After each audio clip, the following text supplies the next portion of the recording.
Direto da redação. O Supremo Tribunal Federal aceitou denúncia da Procuradoria-Geral da República contra mais um núcleo da tentativa de golpe de Estado. Você vai conferir agora na reportagem de Gésio Passos. O Supremo Tribunal Federal aceitou nesta terça-feira a denúncia da Procuradoria-Geral da República contra mais um núcleo da tentativa de golpe de Estado em 8 de janeiro de 2023, para manter o ex-presidente Jair Bolsonaro no poder após sua derrota nas eleições. De forma unânime, os ministros da primeira turma do STF aceitaram a denúncia da Procuradoria-Geral da República contra mais 7 pessoas. Segundo a PGR, o chamado Núcleo 4 é formado pelos responsáveis por ações de divulgação de notícias falsas e até a elaboração de relatórios falsos sobre a integridade das urnas eletrônicas.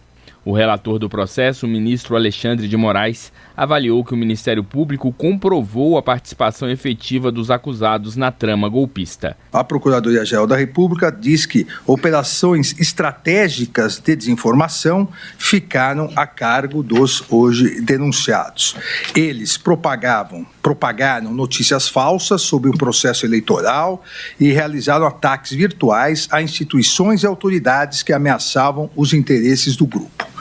Todos estavam cientes do plano maior da organização e da eficácia de suas ações para a promoção de instabilidade social e consumação da ruptura institucional. A ministra Carmen Lúcia mostrou como mentiras e desinformação são usadas como um instrumento político no Brasil e em vários países. É um meio de que se vale para destruir a confiabilidade institucional da qual vive a democracia e as instituições e, depois de tudo contaminado, cai fácil qualquer estrutura democrática institucional. Então, na verdade, é a mentira como commodity. Vira um bem. Paga-se por isso, a quem ganhe, a quem faça, a mentira como commodity para comprar a antidemocracia. A denúncia também indica a existência de uma ABIN paralela usada para a produção de fake news e perseguição de adversários. O núcleo também constrangeu membros das Forças Armadas a aderirem ao golpe. Para Alexandre de Moraes, os acusados formavam uma milícia digital para usurpar o poder. O mesmo modus operandi das milícias digitais no mundo todo que tentam, a partir do ataque aos pilares da democracia, tentam usurpar o poder. Isso vem demonstrado ao longo de toda a investigação da Polícia Federal e consubstanciado na denúncia. O grupo é formado por 5 militares: Ailton Barros, Ângelo De Nicoli, Giancarlo Rodrigues, Guilherme Almeida e Reginaldo Abreu, além do policial federal Marcelo Bormevete e do presidente do Instituto Voto Legal, Carlos Moretson Rocha.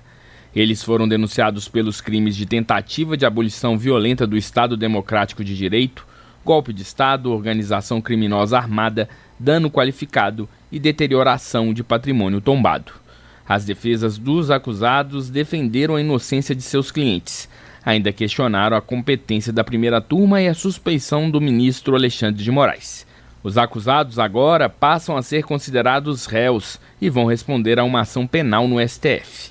No julgamento, as defesas terão total acesso à denúncia, poderão pedir produção de novas provas e apontar testemunhas. A primeira turma já aceitou a denúncia contra o núcleo 1 e 2 da trama golpista, incluindo o ex-presidente Jair Bolsonaro. A análise do núcleo 3 está marcada para o dia 20 e 21 de maio.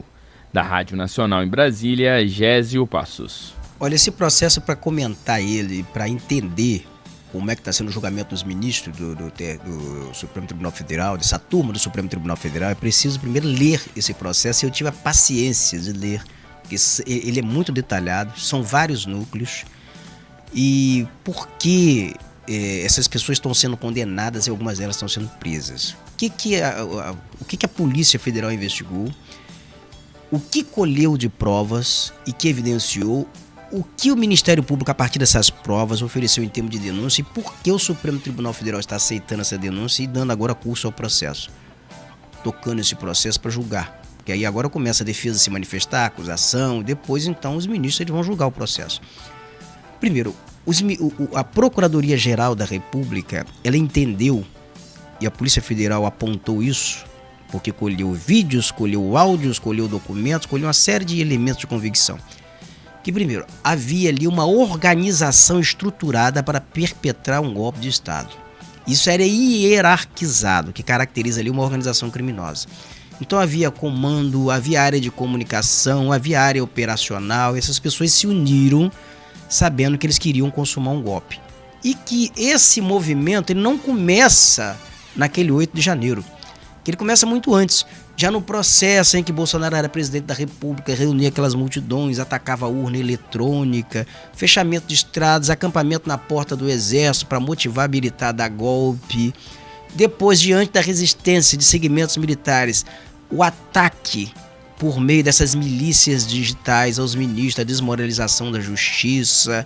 Então, assim, tudo isso está demonstrado como um planejamento detalhado, porque isso foi evidenciado nessas provas colhidas, para promover-se um golpe de Estado no Brasil, para manter o Jair Bolsonaro no poder. E talvez um detalhe que pouca gente observou, e eu já coloquei isso aqui, é que todo o planejamento institucional incluía também leis para punir mera tentativa de golpe, e não apenas a consumação de um golpe, mas uma mera tentativa do golpe já é criminalizada. E quem instituiu essa lei foi no governo Bolsonaro e ele sancionou essa lei.